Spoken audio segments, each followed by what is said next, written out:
বিয়ের আগে ওকে দেখিনি, শুধু শুনেছি মেয়েটা শ্যামলা দেখতে। বাঙালি মেয়েদের রূপ অন্যান্য মেয়েদের তুলনায় আলাদা হয়। তারা সুন্দর হলেও শ্যামলা, আবার কালো হলেও শ্যামলা।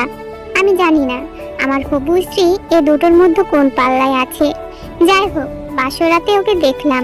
প্রতিবেশীদের যত কানাঘুষা শুনেছি, মেয়েটা দেখতে ততটাও খারাপ না। ওদের কাজই এরকম, কারো ভালো কিছু সহ্য করতে পারে না। ওদের কথায় আর কান দিলাম না।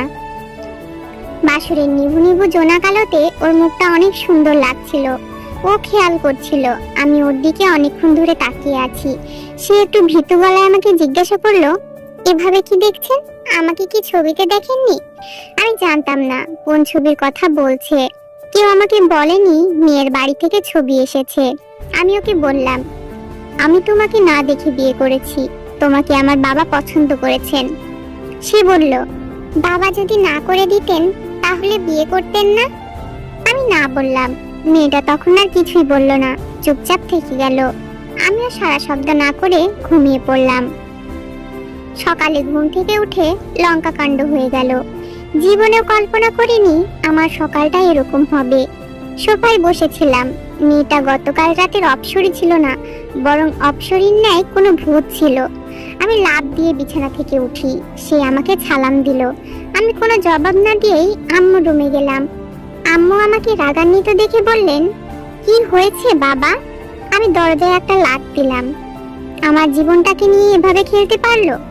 আমি কি দোষ করেছি যে আমার এরকম মেয়ে জুটলো? কেন? আমার হাই স্পিড আর হাই লোডের কথা রুমে প্রতিধ্বনি হয়ে ভাসতে লাগলো। আম্মু কিছু বলছে না। আমি জোরে জোরে চেঁচাতে লাগলাম। আম্মু শুধু একটাই কথা বললেন, তোর বাবা সব জানে। এটা শুনে থমকে গেলাম। মনটা ভীষণ খারাপ হয়ে গেল। মনে হচ্ছিল বাবা আমাকে ইচ্ছে করে তালাবে ফেলে দিয়েছেন। বাবা তো অন্তত আমাকে মেয়েটার ছবি দেখাতে পারতেন। আর মেয়ে দেখতে যাওয়ার সময় কি টিনের চশমা লাগিয়ে গিয়েছেন যে কালো একটা মেয়েকে আমার জন্য পছন্দ করে নিয়ে আসছেন? মেয়েটা কালো না, অনেক কালো। ছোটবেলায় আমার নজর না লাগার জন্য মা কপালে যে টিপ লাগিয়ে দিত, ওইটার মতো দেখতে, কুচকুচে কালো।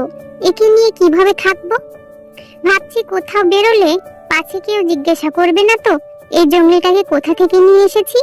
কেউ মজা করার জন্য বলবে না তো মেয়েটা বাড়ির বউ নাকি কাজের মেয়ে?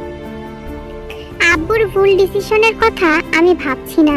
আমি ভাবছি এই কালো মেয়েটাকে নিয়ে কিভাবে সংসার করব। ও কালো হয়েছে, কয়েকদিন পর আমার সন্তানও কালো হবে, সব কালো হবে। উফ না, এটা আমি মেনে নিতে পারবো না। যা বলার যা শোনার সব কোর্টে। আমি ডিভোর্স চাই। মেয়েটা